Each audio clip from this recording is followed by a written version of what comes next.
শেখ মুজিবের পাশে দাঁড়ানো লম্বা চুল দাড়িওয়ালা এই লোকটাকে কি আপনি চিনেন? মনে হয় না। অথচ আপনি কি জানেন, জয় বাংলা স্লোগানকে জনপ্রিয় করা আমাদের জাতীয় পতাকা, জাতীয় সঙ্গীত থেকে শুরু করে ৭ই মার্চে শেখ মুজিবের এবারের সংগ্রাম, আমাদের মুক্তির সংগ্রাম, এই ভাষণ সহ সবকিছুর নেপথ্যের একজন মানুষ ছিলেন এই লোকটা। স্বাধীনতা লাগের প্রতিটা আন্দোলনে শেখ মুজিবকে সাপোর্ট দিয়েছেন, এই জন্য যাকে অনেকেই বলতেন মুজিবের ডান হাত। কিন্তু স্বাধীনতার পরে সেই মানুষটাই শেখ মুজিবের আওয়ামী লীগের বিরুদ্ধে দাঁড়িয়ে কেন গঠন করলেন জাতীয় সমাজতান্ত্রিক দল বা জাসদ? বাংলাদেশের স্বাধীনতা আন্দোলনের অন্যতম গোপন সংগঠন নিউক্লিয়াসও তার হাতেই গড়া। লম্বা চুলদারির এই মানুষটাকে আপনারা অনেকে চিনেন সিরাজুল আলম খান বা দাদা ভাই নামে, যাকে বলা হয় বাংলাদেশের রাজনীতির রহস্য পুরুষ। মারা গেছেন খুব বেশি দিন কিন্তু হয় নাই, এই ২০২৩ সালে। কিভাবে মামুলি এক গণিতের ছাত্র বিশ্ববিদ্যালয়ের ক্লাসরুম থেকে বের হয়ে বাংলাদেশের স্বাধীনতা আন্দোলনের অন্যতম গোপন সংগঠনটা ফর্ম করছিলেন, যেটা পরবর্তীতে পুরা সংগ্রামের একটা পরিকল্পনা সাজাইছিল। কেন উনি স্বাধীনতার পরে ক্ষমতার কাছাকাছি যাওয়ার সুযোগ পাওয়ার পরেও সেই দিকে না যে নিজের মতন একটা রাজনৈতিক পথ বেছে নিলেন, যেটার জন্য তাকে জেলও পর্যন্ত যেতে হয়েছিল? আর কেনই বা 15ই আগস্টের শেখ মুজিব হত্যাকাণ্ডে জাসদের ভূমিকা নিয়ে বিস্তারিত জানতে চাইলে উনি বারবার এই প্রশ্নটা এড়িয়ে গেছেন? এই পুরো ব্যাপারটাই আমরা জানবো আজকের এই ভিডিওতে। তো চলেন শুরু করা যাক। সিরাজুল আলম খান পড়তেন ঢাকা বিশ্ববিদ্যালয়ের গণিত বিভাগে। তো ভার্সিটি লাইফ যখন শুরু হয়েছে, ওইটার শুরু থেকেই উনি ছাত্রলীগের রাজনীতির সাথে জড়ায় পড়ছেন। এখন আপনি কথা বলতে পারেন যে উনি এমন কি করছেন যার জন্য উনাকে নিয়ে এত কথা হয়। সময়টা হইল ধরেন ১৯৬২ সাল। বাংলাদেশ নামের তো কোনো রাষ্ট্রই নাই, তখন আমরা পূর্ব পাকিস্তান। সিরাজুল আলম খান তখনও ধরেন স্টুডেন্ট। তখন উনি আর উনার দুইজন ঘনিষ্ঠ মানুষ ছিল, আব্দুর রাজ্জাক, কাজী আরেফ আহমেদ। উনারা মিলা বানায় ফেললেন একটা গোপন সংগঠন। ওইটার একটা নাম দেওয়া লাগবে, নাম দেওয়া হয় স্বাধীন বাংলা বিপ্লবী পরিষদ, যেটা পরে ধরেন এত বড় নাম রাখা দরকার নেই, একটাই নাম রাখবো, নাম হয়ে যায় নিউক্লিয়াস।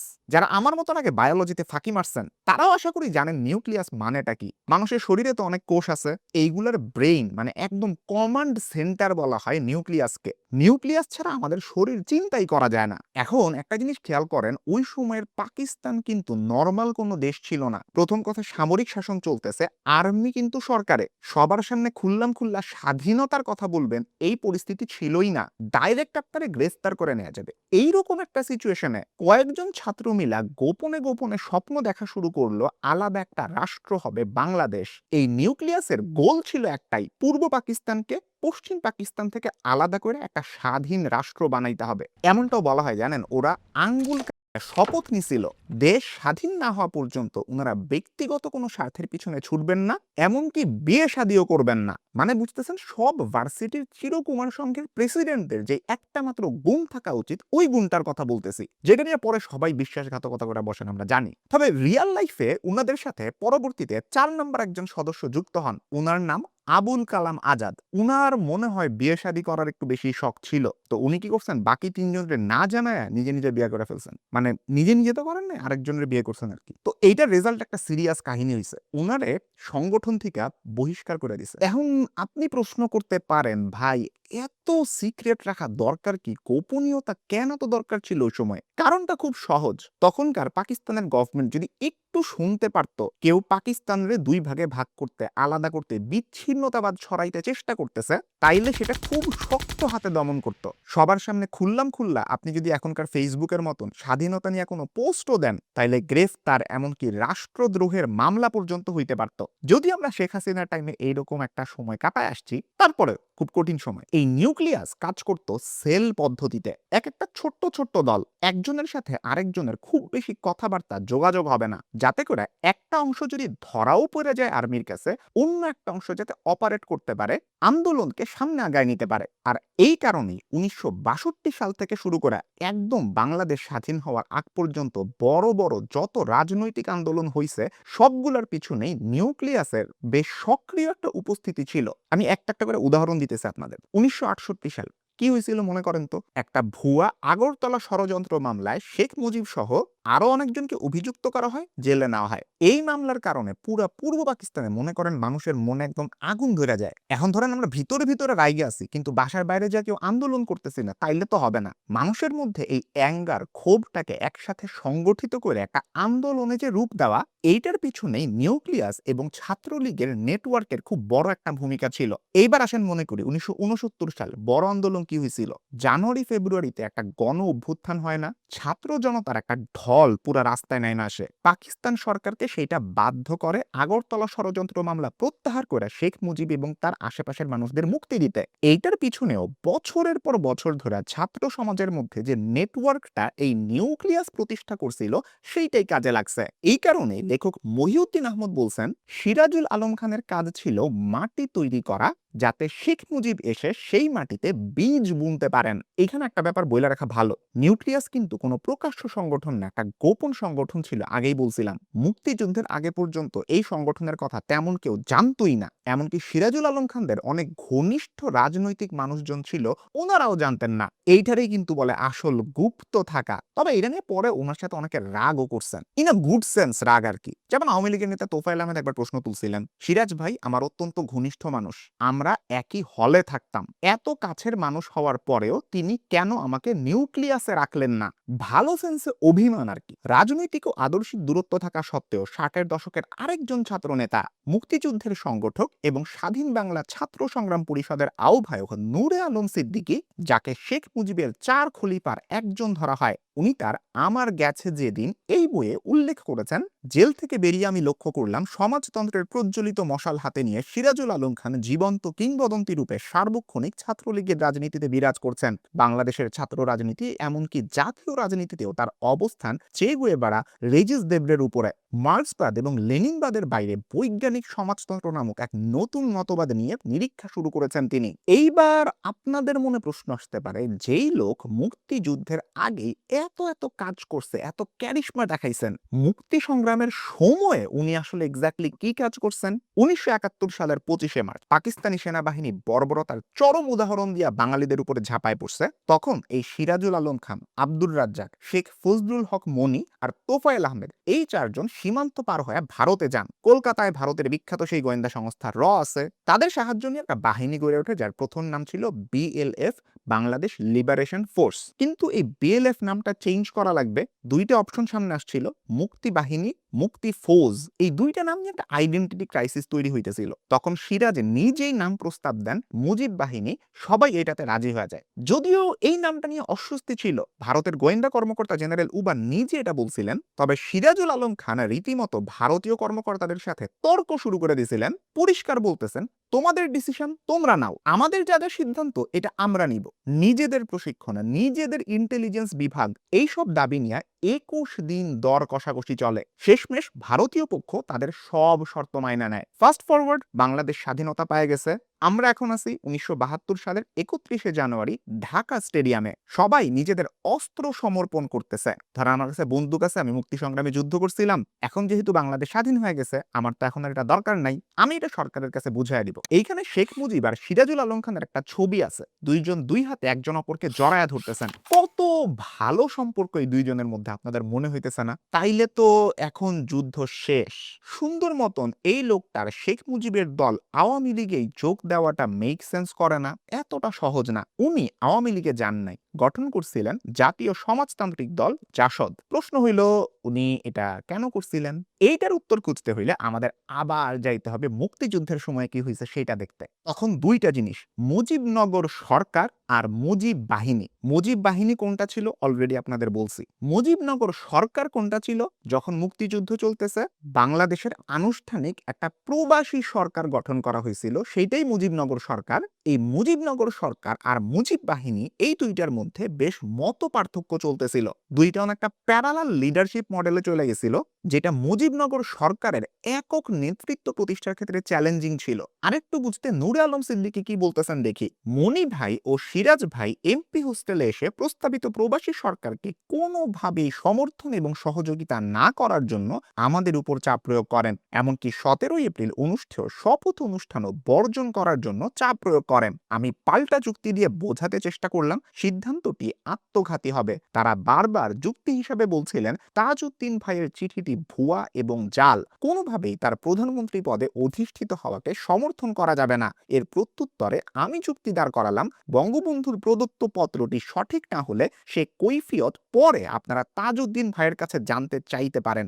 কিন্তু এই মুহূর্তে একটি সর্বসম্মত প্রবাসী সরকার না হলে বঙ্গবন্ধুর নেতৃত্বে যে নিগুড় জাতীয় ঐক্য গড়ে উঠেছে তাতে চির ধরবে। সেই সময় প্রবাসী সরকারের পক্ষের ব্যক্তিরা কারা ছিলেন? স্বাধীন বাংলা ছাত্র সংগ্রাম পরিষদের 4 ছাত্র নেতা নূরে আলম সিদ্দিকী, আসম আব্দুল রব, শাহজাহান সিরাজ এবং আব্দুল কুদ্দুস মাখন। বলার অপেক্ষা রাখে না, এই ছাত্রনেতা ওই সময় যদি প্রবাসী সরকারের পক্ষে অবস্থান না নিতেন তারা কিন্তু নৈতিকভাবে দুর্বল হয়ে পড়তো। এই ক্ষেত্রে সিরাজুল আলম খান তার সহযোগীরা যে লজিকটা দেন, এই যে ভিন্নমত মুজিবনগর সরকারের সাথে, এইটা ছিল আদর্শগত, আইডিয়ালিস্টিক। মুজিব বাহিনীর তরুণ নেতারা এটা চাইতেছিলেন, আচ্ছা আমরা যুদ্ধ করতেছি তো যুদ্ধ করতেছি, কিন্তু স্বাধীন যদি আমরা হয়ে যাই তারপরে আমাদের একটা আর্থসামাজিক রূপরেখা লাগবে। শুধু আমি যুদ্ধ জিতলাম, পরবর্তীতে দেশ আমি কেমনে গঠন করবো এরকম কোনো প্ল্যান আমার কাছে নাই। এইটা তো আসলে মাইনা নেওয়া যায় না। খেয়াল করেন এই ঘটনাটা আমি কেন আনছিলাম। সিরাজুল আলম খান কেন আওয়ামী লীগে যোগ দেন নাই, কেন জাসদ গঠন করছিলেন, এইটার বীজ বপন করা শুরু হয়েছে কিন্তু এই ঘটনাগুলোর মধ্য দিয়েই। এখন আসা যাক জাসদ গঠনের কাহিনীতে। সিরাজুল আলম খান এবং শেখ ফজলুল হক মনি, এই দুই তরুণ নেতার মধ্যে একটা চাপা প্রতিদ্বন্দ্বিতা কাজ করত। উনাদের আদর্শ যেমন মিশত না, সাংগঠনিক দিক দিয়ে উনাদের মধ্যে ক্যাচাল হইতো। যুদ্ধের পরে এই দূরত্বটা আরো বাড়তে থাকে। যারা আপনারা শেখ ফজলুল হক মনিকে চিনেন না, 1975 সালের 15ই আগস্ট শেখ মুজিবুর রহমান এবং তার পরিবারকে যখন কতল করা হয়, সেই দিন রাতেই শেখ মনি এবং তার স্ত্রী আরজু মনিকে তাদের নিজ বাসভবনে সেনাবাহিনীর একটা দল যায় কতল করে। তবে তাদের দুইজন ছেলে ছিল যারা লুকায়া ছিল, এই কারণে প্রাণে বাইচা যান। এই দুই ছেলের একজনের নামই হচ্ছে শেখ ফজলে নূর তাপস, যে পরবর্তীতে ঢাকা দক্ষিণ সিটি কর্পোরেশনের মেয়র হয়েছিলেন। আবার আমরা যাই 1972 সালে, সিরাজুল আলম খান, শেখ মনি দুইজনের মধ্যে ঝামেলা চলতেছে। আওয়ামী লীগের কার্যনির্বাহী কমিটিতে দুই নেতার জন্যই মনোনয়ন দেওয়া হইল। তখন বুঝছেন একই টাইমে ছাত্রলীগ আলাদা আলাদা দুইটা জায়গায় সম্মেলন করলো দুইজন নেতার জন্য। শেখ মুজিব কি করছেন, শেখ মনির যে সম্মেলনটা সেইটাতে যোগ দিয়েছেন, সিরাজুল আলম খানেরটাতে না যায়। কামরুদ্দিন আহমদের ভাষায় এরপর থেকে শেখ সাহেব আর সিরাজুল আলম খানের মধ্যে মতের আপোষ নিষ্পত্তি হয়নি কোনোদিন। বুঝতেছেন উনি আওয়ামী লীগে কেন ঢুকে নাই। সিরাজুল আলম খান তার সহযোগীরা মিলে বৈজ্ঞানিক সমাজতন্ত্রের ভিত্তিতে জাতীয় সমাজতান্ত্রিক দল জাসদ তৈরি করলেন, আর শেখ মনি আওয়ামী লীগের মূল ধারার ভিন্ন রাজনৈতিক পথ অনুসরণ করলেন। এইখানে একটা মজার ব্যাপার আপনাদের বলবো, জাসদের কোনো আনুষ্ঠানিক নেতৃত্বের পদে সিরাজুল আলম খান কিন্তু কোনোদিন বসেন নাই। মানে প্রত্যেকটা দলের তো সভাপতি সাধারণ সম্পাদক থাকে, তাই না? সভাপতি না, সাধারণ সম্পাদক না, কোনো পদেই না। রবিউল ইসলাম নয়নরে চিনেন না আপনারা? তারেক জিয়ার গাড়ির পিছনে দৌড়ানো উসাইন বোল্ট যে লোকটা, উনারও কিন্তু বিশাল বিশাল পদ আছে দল। আমি একটু দেখা বলতেছি, বাংলাদেশ জাতীয়তাবাদী যুব দলের কেন্দ্রীয় নির্বাহী কমিটির যুগ্ম সাধারণ সম্পাদক এবং ঢাকা মহানগর দক্ষিণ যুব দলের সদস্য সচিব, এই লোকেরও পদ আছে। কিন্তু সিরাজুল আলম খানের কোনো পদ ছিল না। দলের ভিতরে বাইরে তাকে মানা হইতো স্পিরিচুয়াল লিডার বা আধ্যাত্মিক নেতা হিসাবে, আর তার অনুসারীরা তাকে ডাকতেন দাদা ভাই নামে। বাংলাদেশের রাজনৈতিক পরিস্থিতি তখন অস্থির, মাত্র একটা দেশ স্বাধীন হয়েছে, অর্থনীতি একদম যুদ্ধবিধ্বস্ত, খাবারের সংকটে দুর্ভিক্ষের অবস্থা। জাসদ এই সময়টাতে তরুণদের মধ্যে বেশ জনপ্রিয়তা পায়, বিশেষ করে ছাত্র এবং যুব সমাজের একটা অংশের মধ্যে। তবে তাদের ভালো দিকগুলোই শুধু বললে হবে না, বেশ কিছু বিতর্কিত রাজনৈতিক কর্মকাণ্ড তাদের আছে।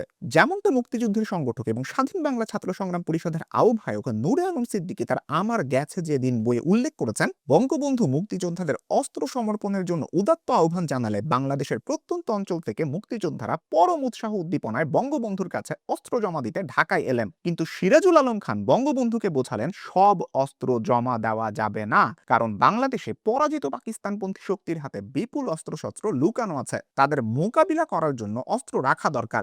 নূরে আলম সিদ্দিকী বলতেছেন, এই যে সিরাজুল আলম খানের মুজিব বাহিনী অস্ত্রশস্ত্র নিজেদের কাছে রাইখা দিল, জাসদ পরবর্তীকালে তাদের একটা সশস্ত্র উইং বানাইছে যেটার নাম গণবাহিনী। এই অস্ত্রগুলা এই গণবাহিনীর হাতে চলে গেল। অর্থ, অস্ত্র আর তত্ত্বের মাদকতা দিয়ে সারা বাংলাদেশে একটা বিভ্রান্তি ছড়ালো জাসদ। কিন্তু তাদের কর্মসূচির মধ্যে প্রাধান্য পেল উশৃঙ্খলা এবং নৈরাজ্য। স্বরাষ্ট্রমন্ত্রী ক্যাপ্টেন মনসুর আলীর বাড়ি আক্রমণ করলো তারা, প্রকাশ্য কর্মসূচি দিল সচিবালয় আক্রমণ করার, থানা দখল করারও প্রচেষ্টা চালালো, সারা দেশে সৃষ্টি করলো একটি অস্থিতিশীল অবস্থা। ঈদের জামাতে আওয়ামী লীগের নির্বাচিত এমপিকে কতল পর্যন্ত করলো তারা। বুঝতেই পারতেছেন সিরাজুল আলম খানের জাসদের সব কর্মকাণ্ডই যে প্রশংসাযোগ্য, ব্যাপারটা এরকম না। এইবার আসা যাক 15ই আগস্ট শেখ মুজিবের কতলের ঘটনায়। লেখক মহিউদ্দিন আহমদ সরাসরি সিরাজুল আলম খানকে এই প্রশ্নটা করছিলেন, 15ই আগস্টে শেখ মুজিবের কতলের ঘটনার সাথে জাসদের কোনো ধরনের যোগ সাজশ ছিল কিনা। সিরাজুল আলম খান এই প্রশ্নের উত্তরে স্পষ্ট করে বলেন, জাসদ হিসাবে কোনো ভূমিকা ছিল না, ব্যক্তি পর্যায়ে ভূমিকা থাকতে পারে। উনি স্বীকার করেন শেখ মুজিবের রাজনৈতিক পতন ওনারা চাইছিলেন, কিন্তু পরিবার সহ তাকে মাইরা ফেলা এইটা তারা কখনো চান নাই। নিজের ভাষায় জাসদ কেন এরকম করবে যে শেখ মুজিবকে পরিবার শুদ্ধ মেরে ফেলতে হবে?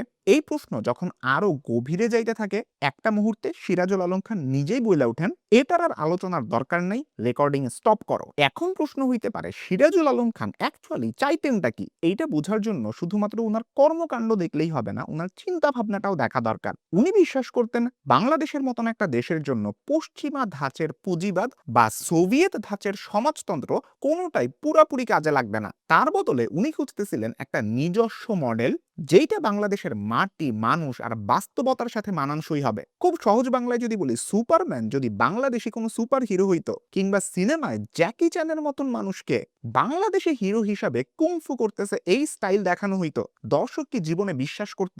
অনেকটা এরকম ধরতে পারেন। উনি বাংলাদেশের কৃষিভিত্তিক অর্থনীতি, উপজেলা ভিত্তিক লোকাল স্থানীয় শাসন আর প্রবাসী বাংলাদেশিরা যে টাকা পয়সা ইনকাম করতেছেন ওইটাকে দেশে আয়না যে বিনিয়োগটা হয়, এই সব কিছুকে একসাথে গাঁথতে চাইছিলেন। 90-এর দশকে দেওয়া তার 14 দফা প্রস্তাবে এইটারই প্রতিফলন পাওয়া যায়। উনি প্রায় বলতেন, রাজনীতি শুধুমাত্র ক্ষমতা দখলের একটা খেলা না, এটা একটা জাতির আত্মপরিচয় খুঁজে বের করার প্রক্রিয়া। সিরাজুল আলম খান মারা যান 2023 সালে। শেষ ইচ্ছা অনুযায়ী মায়ের শাড়িতে জড়ায়ে মায়ের কবরের পাশেই তাকে সমাহিত করা হয়। সিরাজুল আলম খানের সমালোচকদের সবচেয়ে বড় অভিযোগ এই যে, জাসদ গঠনের সময় উনি তরুণ আর যুবকদের যে স্বপ্ন দেখাইছিলেন, শেষ পর্যন্ত তার বেশিরভাগই বাস্তবে রূপ দিতে পারেন নাই। এই ব্যাপারে নূরে আলম সিদ্দিকী বলতেছেন, জাসদ তৈরির মূল রূপকার সিরাজুল আলম খান সম্বন্ধে একটি মন্তব্য করতে চাই। বহুবার আমি সিরাজ ভাইকে জিজ্ঞেস করেছি, আসলে আপনি চান কি, আপনার গন্তব্য কোথায়? তিনি আমাকে পরিষ্কারভাবে কিছু বলতে পারেননি। তাই বাংলাদেশের মুক্তি সংগ্রামের রাজনীতিতে সিরাজুল আলম খানের অনেক অবদানকে স্বীকারের পরও আমার মনে হয়েছে শেষ বিচারে তিনি একজন নৈরাজ্যবাদী। মাঝখানে 5 বছর কিন্তু উনি জেলে ছিলেন। 1981 সালে কারাগার থেকে মুক্তি পান, কিন্তু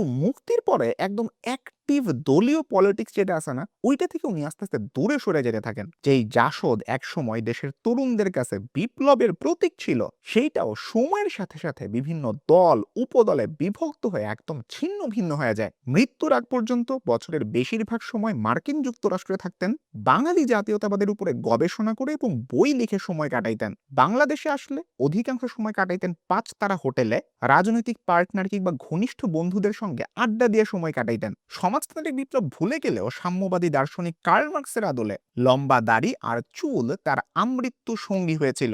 সিরাজুল আলম খান সব সময় নেপথ্যে থাকতে চাইতেন, আড়ালে থেকে কাজ করতে চাইতেন। মুক্তিযুদ্ধ পূর্ববর্তী, মুক্তিযুদ্ধকালীন এবং পরবর্তী বিভিন্ন রাজনৈতিক ঘটনায় তার ইতিবাচক নেতিবাচক দুই ধরনেরই প্রভাব আছে। সম্ভবত এই কারণে সিরাজুল আলম খানকে এখনো ধরা হয় বাংলাদেশের রাজনীতির রহস্য পুরুষ। সবাইকে অনেক ধন্যবাদ ভিডিওটা দেখার জন্য। আপনাদের যদি এই ধরনের কন্টেন্টগুলো ভালো লাগে, চ্যানেলটা আপনি সাবস্ক্রাইব করে রাখতে পারেন, পাশে থাকা বেল আইকনটা প্রেস করতে কখনোই ভুলবেন না।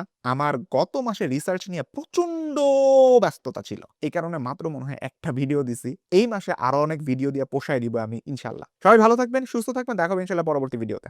আল্লাহ হাফেজ।